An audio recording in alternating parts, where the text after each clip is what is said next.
they not only win their match against Gluck later today, but also would like to do it with the 3-0 scoreline to maintain that top 3 spot. That's going to be the most important thing going into mid-season brawl after we get through these next 5 weeks.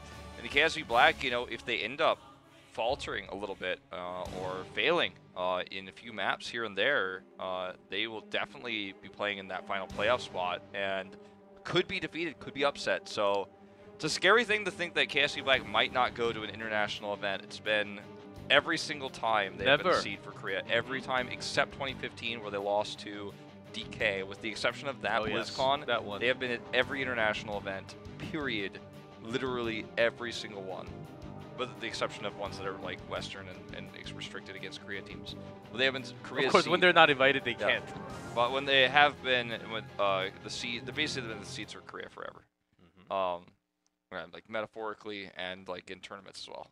And usually we skip right towards the players. Maybe they're still getting some keyboard and audio setup, and that's why we're back on again. And Ace has been making some crazy strategy. Friday it worked. Usually those kind of things work on the very first day. Tempest had their lock on Judgment and the Hinterland Blast combo against KSB, and they were one to actually make a surprise and have a 3-0 against KSB Black the very first day, 2018. That was kind of what Ace did with the Medivh in a way. Yeah. Well, when the other teams are not just ready perfectly against what's the newest thing on the meta, they got that through, and then that was Friday though. But it's through Saturday matches, and we're already on Sunday where other teams in other regions, NA is playing lots of Medivh, even banning Medivh first ban. That's coming up so much. Yeah, we have Hero who's flexing into Sonya a lot for this roster, so I'd like to see Hero's Sonya a lot with this roster tonight for Ace if they're going to be running Medivh, because that pair-up worked very well for them on Friday. So Hero's Sonya has been pretty good. He doesn't always play the top solo laner, but he's played a lot of Sonya, and one of the things to note about this team is Gamey is the only player that really ever only played tank, and everyone else would rotate, but now he's switched to support, and KCB is playing tank, so it seems to be a good switch for this team, but they're not that used to it yet. They're not that comfortable in these roles yet, but I do feel like because they've had some time to practice it, not in league matches, they have improved a lot. And where this takes us going into a match like this one, their toughest one of the second part of Phase 1, we'll have to wait and see. Yeah, Gamey's Anubarak showed pretty good promising plays, engaging the fight, but that was against the weaker team. Now he will be challenged against one of the best tank, Sign on the other team, as it's going to be very tough. Maybe his Anubarak may just be sniped out, as KCB didn't really show his hero pool as a tank player yet. If he loses that ETC Garage, we saw a lot of the lower tier tank players like Judy, not Judy anymore, of course, but the other teams. But no, I mean, when they Judy lose was ETC, tank, yeah. when they lose Garage, they kept on going to Nubarak, and oftentimes their burrow charge, their impaled combo missed, their timing was off, and the team fight was basically broken after that point. Yeah, but KCB has looked stronger. Completely agree with you. Here's Team Tempest, of course, saw them today. Talked to Hyde a little bit before the matches. Encountered Dami in the elevator on our journey up to the 23rd floor of this building where we broadcast from. But Dami and Hyde, especially when I spoke to them, it seemed like really in a good spirits. I think they're expecting this match to basically be a walkover, which is what everyone would expect, right? That's why we said today's matches might be quick ones, just because of the disparity in terms of ranking between the two teams playing in their first and second matches tonight. But what Tempest shows us, I think, is going to be interesting because they were not running Medivh, they were not playing that adapted new meta. And I think the big story this weekend, I talked about it yesterday saying it was the story of Friday, and then things continued yesterday. Hanzo versus Genji priority in first pick and in first rotation in draft has been really important, because you're seeing the colors of teams, as you like to call it, when that choice of Genji over Hanzo comes through. But Hanzo has looked to be the stronger hero overall in terms of win rate, so that's something that I think that Ace is going to have to consider. And later on, the Gluck, who loves putting Relic on the Genji, one of the better Genji players in our tournament, plays, will they make that adaptation to the Hanzo? Wow, Cursed Hollow, man. Would having lots of first game curse hollows. And Ace, just knowing that rotation and how strong Science ETC or anything can be Garrosh, Anubarak, you're gonna ban out Spider Queen. Pretty scary thing. If you let that Tempest early game through, then it's just going to snowball. You'll never get your turn in. So that's banned off of tonight's first match. And talking about Genji, only 40%, 6 and 9, even when Genji's super highly picked. But Hanzo, compared to that, having 6 and 3, and even banned so many times. I didn't even have the numbers, so I'm glad you bring those in to like give the hardcore reality of that statement I just made, because it has certainly been a better tournament for Hanzo. In fact, he's risen up to top 3 in terms of first ban, as you can see, in 45 of our 117 games we've had in Korea. That includes part 1 of phase 1. This is all of phase 1. He is soared up, of course, in terms of percentage banned. Maiev is the highest, but only 17 because Maiev was not allowed in part 1. Yeah. We have a different stat there. You can get confused because the others are out of 117. Yeah, it's percentage rather than ban numbers. Obviously, Genji would be the top of the 3 if you just look at the numbers. So I always get worried, G-Clef, when we have teams tick down to the last 10 seconds of first ban, because it indicates it didn't have a plan going into this one. Cursed Hollow, not a map we've been seeing picked very often recently, so I suppose you could make the argument that in recent times, you don't expect Cursed Hollow to be the first map. They were thinking maybe something else should be the first map coming out from Tempest. We will see Malfurion in here. Crazy to see that Rhaegar's pick rate is as high as it is. Remember, this goes throughout all of phase 1, but no doubt Malfurion is working his way into it. Even though Malfurion is super highly picked all the time, I believe his win rate is about at 50%, 52. I think, including Korea, NA, and EU at the same time. For part 2 only, I'm talking about, of course. So he's very highly involved, but against the burst damage, as we saw last couple days, he's very weak, and so much weaker before that ice block comes in. So before, if the snowball really goes towards the enemy team of Malfurion, before you have that ice block, then you don't really get a chance to really have your sustain after that, because the other team is going to have that lead for until the end game, and possibly the game over before. Yeah, certainly can snowball that way. With Genji being picked here without Uther, they at least grab invulnerability with Tyrael. And this again shows Tempest's inability to flex to the Hanzo in this meta. And that's something that I am worried about going forward. Here comes Hero Sonya with the ETC. Medivh's still available, and possibly a pick they'll consider banning here in the second ban phase.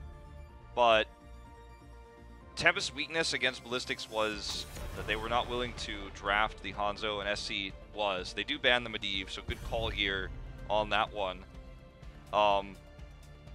They sure saw the they saw the from VODs. Friday. It did. They did. Of course, they were here on Friday too, so they were watching the game. And Sonya right now, so dominant in the meta, having 9 and 2, 81% win rate in Korea only.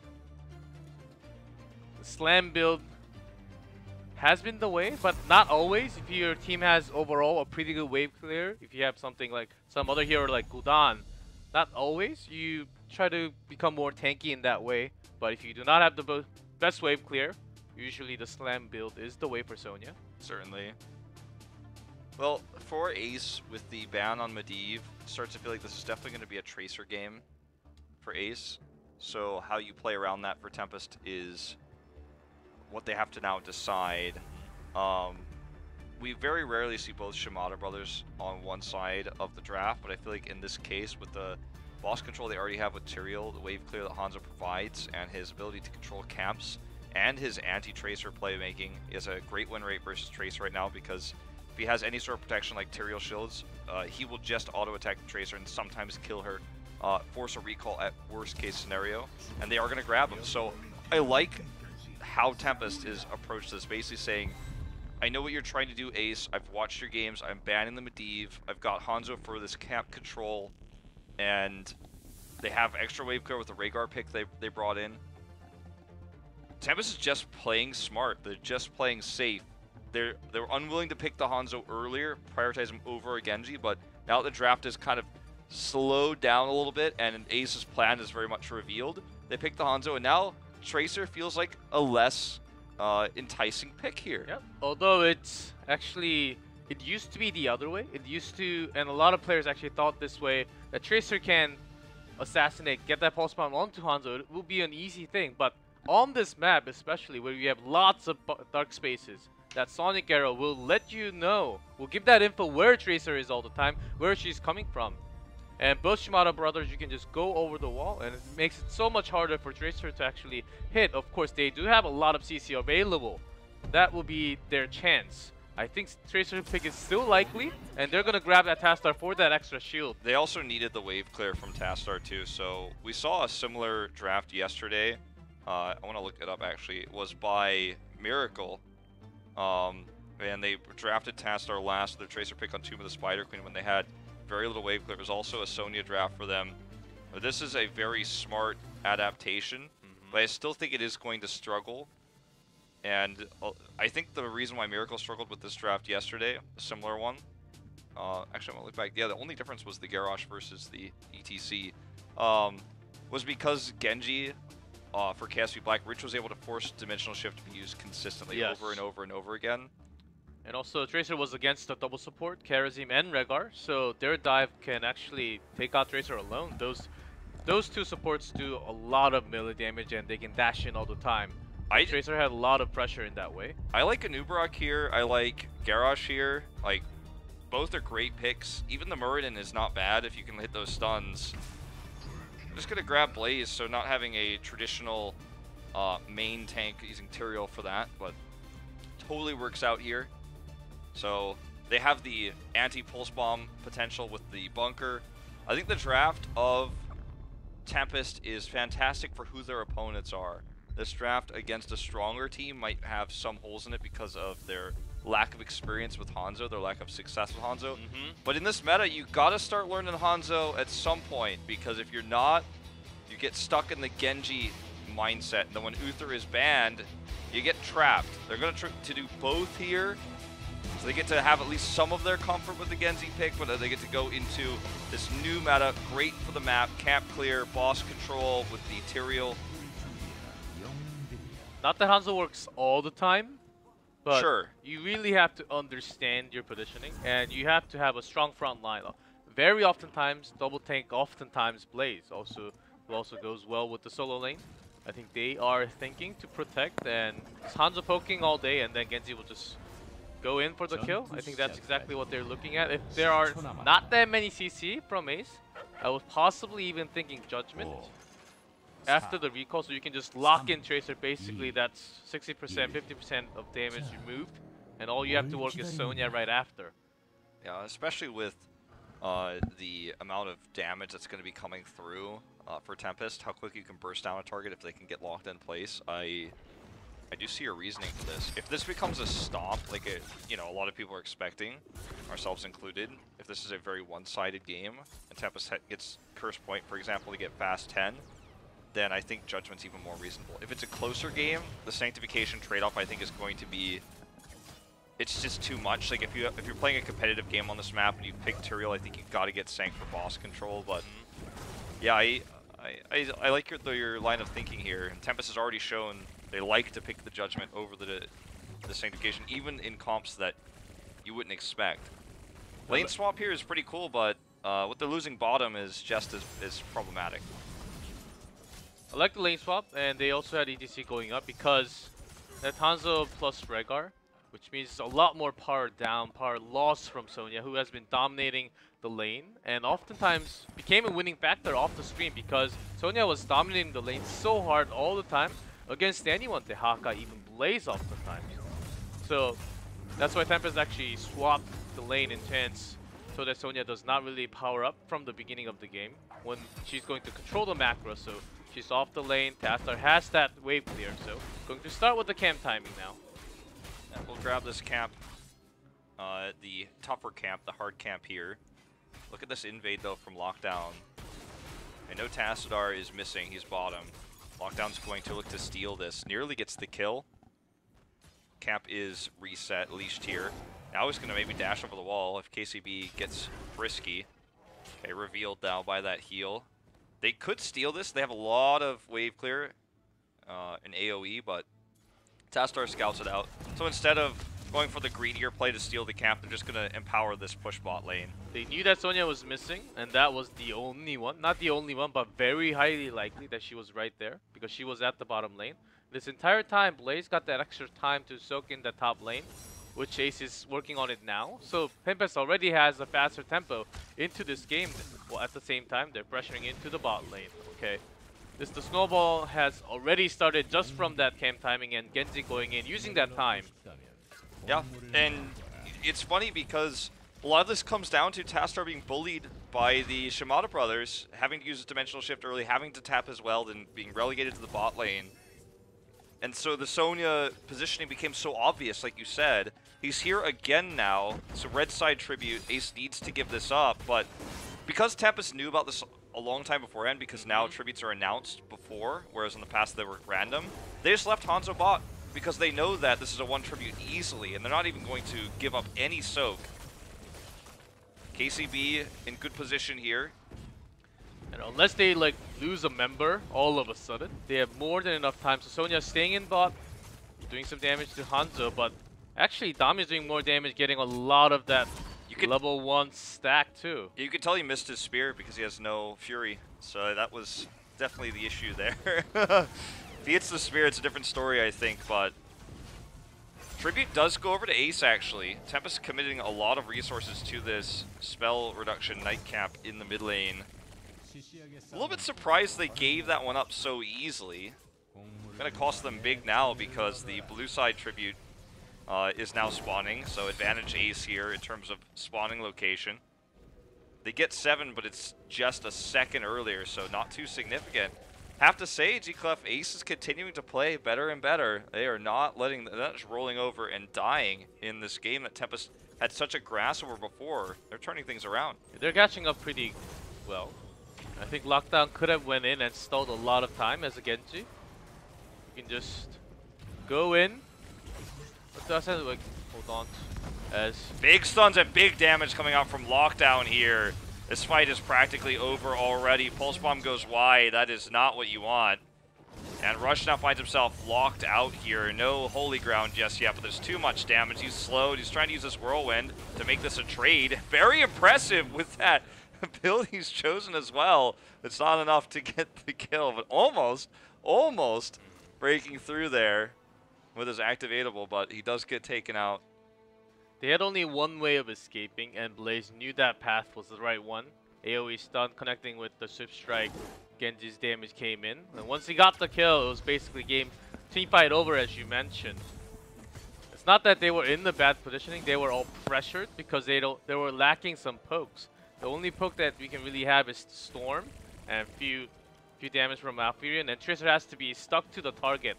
But Tracer didn't really have too much of a chance to go in. So much comes from that stun too, you know. You get stunned by, double stunned by Blaze, and then the follow-up damage is there for Lockdown. So, this tribute, favorable spawn for Tempest.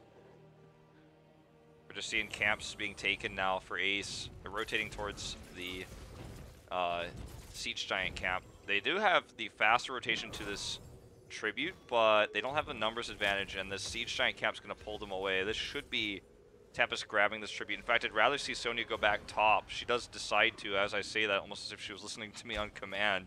She was definitely coming down to engage this, but decides to go up to get soaked. They need to make sure that they can minimize the time Tempest has 10 when they don't, because otherwise they're going to lose a boss.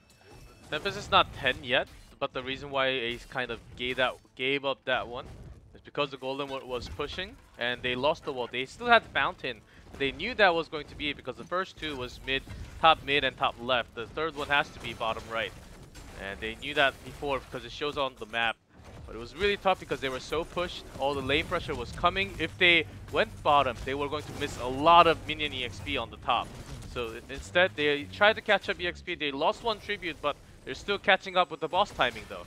Okay, Sign is just going to show here. They just captured though, so Ace is not going to take the bait. So Noblesse invade, but when you show a boss capture while Tyrael's there, no one's going to believe you ever. So they trade bosses, which is pretty nice. Oh, the boss root here, though, is going to probably kill Ace. Yep, he does die. Lockdown goes over the wall just to make sure that he was going to go down. Will get himself stuck there. I want to point out that it's actually Rush playing Sonya. So between the now 8 games of Sonya played, they're exactly 4-4. So it's a little bit odd that this hero that's so prolific in this meta right now is being split between 2 players. That's an issue for Ace, I think. And I think the issue continues. I think they want to take the keep with this curse. Genji's already all the way in because, of course, he's not taking any damage. Yeah, I think and he Boss wanted is to pushing all the way in. I don't think Ace should have been taking this game. Of course, if you're looking into a longer game, but I don't think Tempest is looking for a longer game. They have Sanctification, they have the bunker. They can go all the way into the core if they don't deal with this. They certainly can. Dami doing so much damage in the backline, completely uncontested.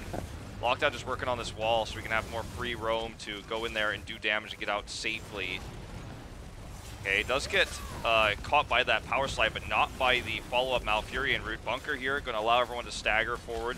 Just buying some time, eating some damage here. Look at the Tyrael shields as well, helping keep these minions alive. The boss is going to go past this keep. Lockdown harassing KCB non-stop. Does not get any picks though, but this should be enough pressure to look for a team fight under core. Curse is up in 5 seconds, but the boss is going to tank the core shots. And they're going to just look to force this fight. Like you said, Sanctification, Dragon Blade, it's all up. Here it comes, all together. There's a damage and Bunker's up in 8 seconds. There's a Jet Propulsion AoE stun. The boss is going down. Core is taking some damage. Big miss on the power slide, but Mosh Pit is available. Good Sank here as well. Core does start to go down here. Just not enough damage on the side of Ace. The members of Tempest are well split to minimize AoE damage. It was a close call for a second there, but they did get the pick on the Tracer, removing that damage, and that is going to be game number 1, going over to Team Tempest.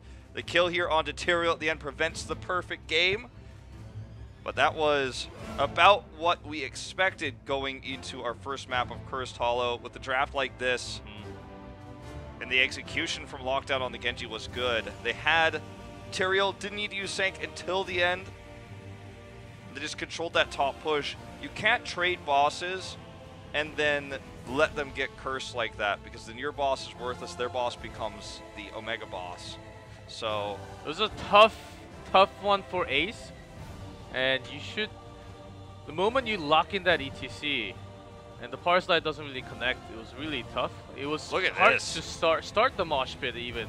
Genji's damage is off the chart. Well, look at Rush's damage, higher than Witcher's. The Tracer not getting any successful pulse bomb, 0 kills, 1 assist, which was the assist there at the end of the game, only 10k damage, and with only a single death as well, meaning not spending most of the time dead, so had a lot more potential for damage, a lot more potential for harassment and picks. And, you know, that's the basic story here of damage. I mean, less damage than Tyrael, less damage than Blaze. So the Tracer pick not working out in this case. You also saw the EXP numbers all the way onto the right. Blaze, the most, around 7,000, and all the other members around 4,000. Of course, Ace had average of 4,000, maybe less even. That means it just means that Blaze got that much time to soak in EXP. They had that much better of a rotation, and they were controlling all the waves too. So they were not really wasting any time around the map. They know this one so well. Lockdown's invade, when we saw Rush trying to take that mercenary camp on the Sonya, was exactly what set the macro advantage in motion. He's lost so much soak while he was trying to solo that camp, then almost died. Tempest didn't steal the camp. That could have made things even worse, but at least you know, he escaped. But from then on, he was always behind. Blaze was able to manage lanes, and then they were able to take better camps, and they had Hanzo, so clearing the Siege Giant camp was like 2 shots away, clearing the boss quickly, trying to show if there were no notifications about boss being taken in the global map, like when Tyrael came down, they might have been thinking, oh my god, they might have just not done the boss, or maybe they did the boss that quickly because Hanzo is on it, and then like they're here already, which is what Sign was banking on when he showed bottom, to try to scare them and thinking, oh god, he's got Sank, they're coming, we can't fight this. That's right. They didn't take the bait, but a lot of high-level stuff we saw from Tempest. Yep, and the reason why KCB seemed like he was really holding that mosh pit. He was waiting for that Dragon's Arrow because Hanzo, if Hanzo's caught in the mosh pit, there's something wrong. Hanzo should never be that close into a power slide range to get caught in that mosh pit, and he was never close enough. And KCB was always trying to do that, but his teammate was never around. Sonya was in the back line. Tracer was taking so much damage from Hanzo's scatter arrow alone. Genji slides in, and Tracer I never really saw that pulse bomb coming in the game. Yeah, we really didn't see a whole lot of it, to be honest. We're going into another macro map here, by the way, Tempest map choice again. Towers of Doom. Are we going to have the Dream 40-0? I doubt it, as Ace actually kept the early game fairly competitive despite losing control of the macro. But, you know, if there were a series to pick for this weekend, for the 40-0, this would be the one. No, everyone will be wishing that dream to come true. I personally have not had a single game yet in my Hero League even. But it has happened in esports history. And Tempest, just knowing the weakness of Ace, I think they are trying to out-rotate this one entirely too. Last game, 9 minutes and I believe 5 or 6 seconds. Yeah. Who knows how long this game will go on. Let's see. They still get the first ban again, of course, after dropping game 1. Last time it was Uther ban. Because they were willing to give up that Genji for Malfurion. They are still going to keep the same. Let's see if they want to take the Genji again. Talking about Tempest, even if it's given away. They're sticking with the plan. We saw some really good roots. The root doesn't expand as quickly as it used to. Okay, they're going Abathur this time. The root doesn't expand as quickly as it used to. Obviously, when Malfurion was first released, it was like, oh my god, this is busted. But they were just not quite good enough, but they were so close to getting the targets hit. So you can tell Gamey's been practicing this hero a lot, played it almost exclusively in their match on Friday. So Ace commits this time to Medivh over ETC, which means that Tempest cannot remove it. So it is going to be another one of their Sonya Medivh specials here that was successful against Gluck. Let's see how Tempest responds. I think this is already a different story. Ace certainly has a plan. You can see that just by the timing of how quickly they pick. But it has to be adapted in the draft depending on what the other team picks. And the moment you see Abathur Tyrael, maybe they expected this one so hard. I don't think so, personally. But you really have to wait until the later picks. You don't know which DPS they're going to do. You don't know if they're going to do Zeratul, another Hanzo, or see, they come with the Tracer. Even Medivh will have a difficult time. The Tracer pick is a little bit puzzling. It's with Rhaegar. Sure, Tyrael's always been strong with Tracer, but you're picking a Tracer into a Medivh. Now, we have seen teams think that they are the better team against some of these lower level teams this year in Korea, because last year every like 6th, 7th, 8th place team went 0-3 against the big three. Like every series. It was never like, with the exception of Blossom winning that one game against MVP Black, now KSP Black, was never ever not a 3-0. But we live in a world now where the level of play is closer. The new teams we have from Open Division are much stronger. And I think picking a Tracer into Medivh is some disrespect on some level, that you're saying, okay, you're just not going to be able to hit your protects against my pulse bombs correctly. I'm going to run a Tracer Abathur comp into a Medivh. That is really... I don't want to say that... I'm not trying to say Tempest is trying to be disrespectful, but they are not showing respect to what this draft from Ace means. If they're really going macro, seriously going macro, off the chart, we did see one game of Samuro. I believe, was it Warhead Junction? And basically it was a Samuro cheese strat. And Tempest did run few scrim games from what I know with this chasing comp so that they can't hearth home with Tracer Rhaegar having the shield from Tyrael. Would this be a map where Rhaegar goes shield for his lightning for the Tracer as well? I mean, I guess that would be a given with this composition, even though we normally see Wolf run on this map into the Feral Heart. Final picks here. I guess this is just going to be a solo laner, although it doesn't have to be. Like, this could just be a secondary DPS. It's going to be the Malthael, so it is a solo laner. This means that Abathur, where he sits and where he soaks, is no longer as important. So he can really be anywhere, just be symbioting, and he can also be threatening channels of the altars, which we have seen quite a bit on this map. Amaltho is going to be a strong matchup against Sonya. He's not going to be the solo laner, not in this meta. He's more of a mage slash support. Like, he's more of a Tassadar. Secondary support, secondary DPS, more than he was like a solo laner. Only support, only delay. Pseudo DPS. I don't know what to call what Medivh used to be, but it's not that anymore. Specialist. Yes. Don't use the S word on me here, G-Clef. Hey, what about all the other specialists? Sergeant Hammer, Lazebo? Come on. Abathur. Alright, Abathur's a specialist. Yes. Oh boy. But specialist to me, like, sometimes means, like, I don't know, like, we made this hero who's pretty cool and unique, but we don't know what he is. Like, we're not sure. He hurts the towers like a lot. Maiev, does protect and protects his teammate, but he doesn't really heal exactly, so he can't be a support, so a specialist, right? I mean, I think the best thing to say about Medivh now with his baseline damage and his new healing is that he attack, but he also protect. Yes. that's a very good way of putting it. After building into the healing avatar, we have seen that oftentimes. Yep. Especially from Korea. It's been the more meta build this season, or this second round robin, this split. Medivh's already up there, getting it done in the top lane as Ace is roaming as a 4-man. And it's just not being very successful at the moment. It's completely avoided by Tempest. Tempest is running circles around them in terms of macro at the moment. Because they have the Abathur here, this Locust is going to help keep this mid lane pushed so they can even just clear this faster. Going to make it hit the towers even faster. Witcher is not getting stacks at the moment. That's what they have to do. It's what Tempest has to do. They don't have the best wave clear with the 4-man. Of course, Abathur does work in a global way. But what they're trying to do is out-rotate. Teamfight can actually be very tough.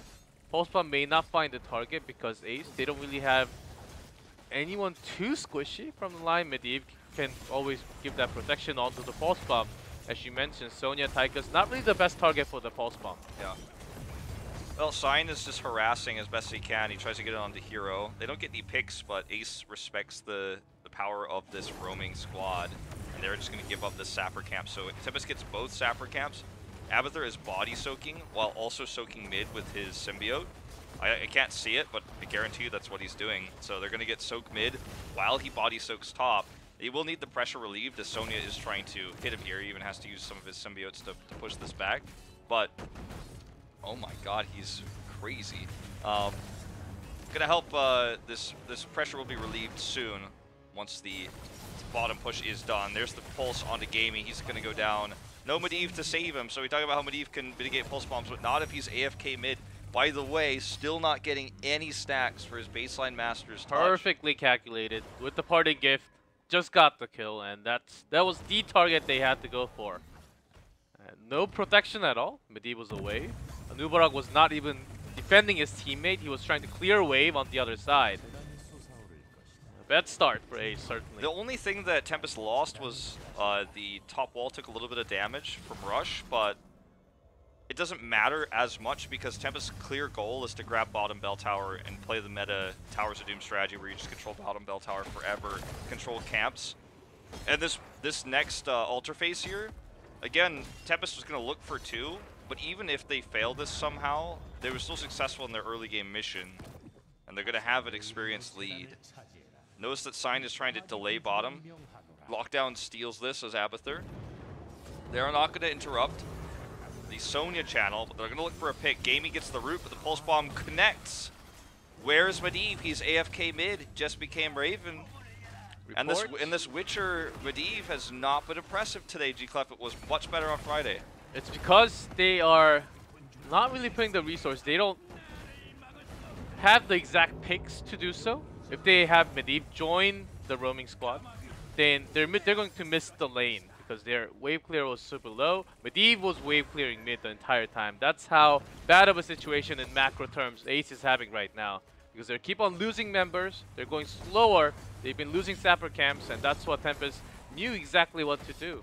to pin on, to just poke into that point. And now they're going to steal both camps again. Like I said, their whole game plan is to get control of the bottom bell tower. And they're diving in deep. Gamey has been the target every time. Gets through the portal this time. We'll get the heal. But now it's going to be time to rotate up and grab these sappers because the bottom lane was pushed as well. The sappers are like totally safe right now. Ace can't even really contest them. They're going to come down now. They're heading in. Medivh is here this time. This is a straight up 4v4 fight with Abathur being able to add symbiotes. Good trying to heal off this minion wave. It's a little bit aggressive what Tempest is doing right now, especially now that Tracer has left. Doesn't look like they're going to be able to steal both like the original plan was. In fact, they might just let it go. Yeah. Because Sonya came down after clearing the wave, they actually got extra EXP. During that teamfight, they didn't lose anyone. So they did catch up in EXP slightly. And they didn't give up this Sapper camp for their side. They had the pressure. But nice rotation. You can already tell when Witcher joins the teamfight, when Medivh is there for the portal. Oh no. He doesn't have the pulse bomb, so cannot get the pick. Almost an oh-no moment, though. It looked like an oh-no moment, Chico. I'll give you that. For a second. Yeah. I thought he had it, and I looked up, and I was like, well, he would have used it, I think, and it was at like 40% charge. Alright, well, this is going to be the solo bottom altar. Sonya coming in after that heal. I think I actually just tapped. Oh, got completely healed in the fountain. Hollow Storm, excuse me. Use the technical term. And Abathur is body soaking top again. But Tempest does not have as much control over this as they did the last. Good. Just clearing this wave, clearing up the sappers. That's a better timing here for Ace to pressure the lane. But they're not getting a good trade here. I'd like to see something aggressive happen as Good can now actually look for the flank. It is actually Ace who has to go in and make something happen here as targeting goes to Witcher. Portal's already outside, is very low, but managed to escape. Good is caught in that root cleanse, nicely coming from Hyde. Yeah, that cleanse was required here. Tempest is losing this fight. It's pre-10 with Abathur. Abathur's getting a lot of extra soak here. They're trying to buy time, but I'm not certain, I'm not convinced they're actually going to grab this altar. As Scientist wasn't able to do enough damage. Hero has been well protected this time by Witcher. And they can't get any picks onto Gamey as well. He grabs the altar, they lose this, but they lose the battle, but do they win the war, G-Club? It feels like that's the case, given that we have these mules now healing, and 10 is finishing right now. So level 10's up. Can look for potentially a boss fight or another invade in just a second when that Sapper camp comes back online.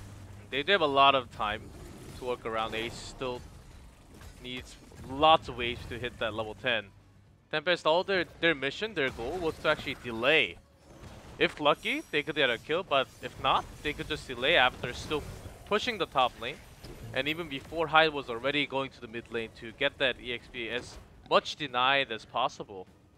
And yeah, that's creating the gap even more. Yeah, it was certainly successful. 10's up here now for Ace. Tempest still wants to escort these sappers in. It's been their whole objective all game long to control experience, but also to grab this bell tower by invades. Great force of will there onto KCB, absorbing almost everything Tempest threw at them.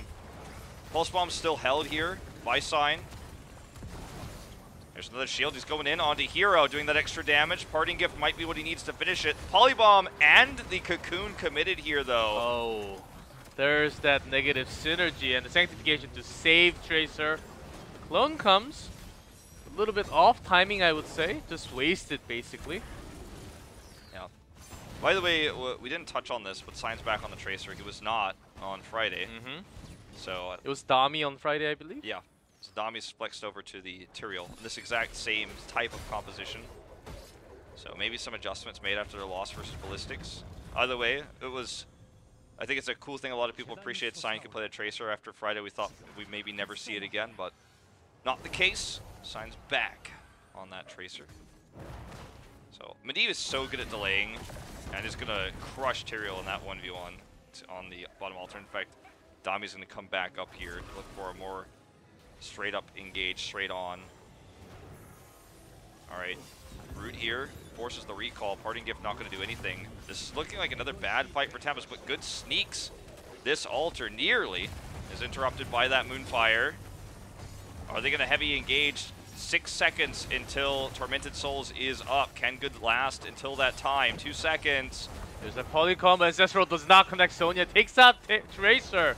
Good is trying to delay it, do what he can, but I don't think they have enough damage to get any more kills. Ancestral interrupted when it didn't go off. Didn't have enough time to use it there onto Mouthdale. And Tempest is now massive behind in this game. Not only they lose this bell tower and go 8 hit points down the core, they're going to potentially lose this bell tower. They're losing the wall at least. Miniwave coming up right now. Dami can't do much to protect this. They're going in. Witcher's harassing.